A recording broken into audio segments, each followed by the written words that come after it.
তো সেদিন ছিল রথের প্রথম দিন, আর আমার সোনা একটু বায়না করেছিল রথের মেলা দেখতে যাবে।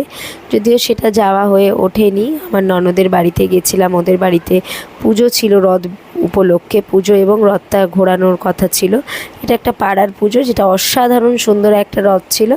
আর এটা ছিল আমাদের রথ, যেটা একটা মানুষের সমান প্রায় লম্বা, কিন্তু অতটা চওড়া ছিল না, কিন্তু খুব সুন্দর ছিল। তারপরে এই দেখো সবাই মিলে আমরা ফুল ছোড়াচ্ছিলাম আর ঠাকুরের প্রসাদ বিতরণ করছিলাম। সবাই যে যে পারছিল এসে রথটা টানছিল। এই দেখো আমার মেয়েকে কী খুশি, খুব আনন্দ পেয়েছে, রথের দড়ি একদম ছাড়েনি।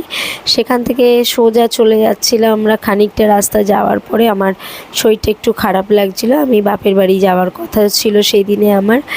তো সে বেশিক্ষণ সময় ওখানে থাকতে পারলাম না, খানিকক্ষণ থেকে মায়ের বাড়ি চলে গেলাম, যেখানে আমরা তিনজন মিলে বোন, আমি আর মেয়ে খুব খুনসুটি করলাম।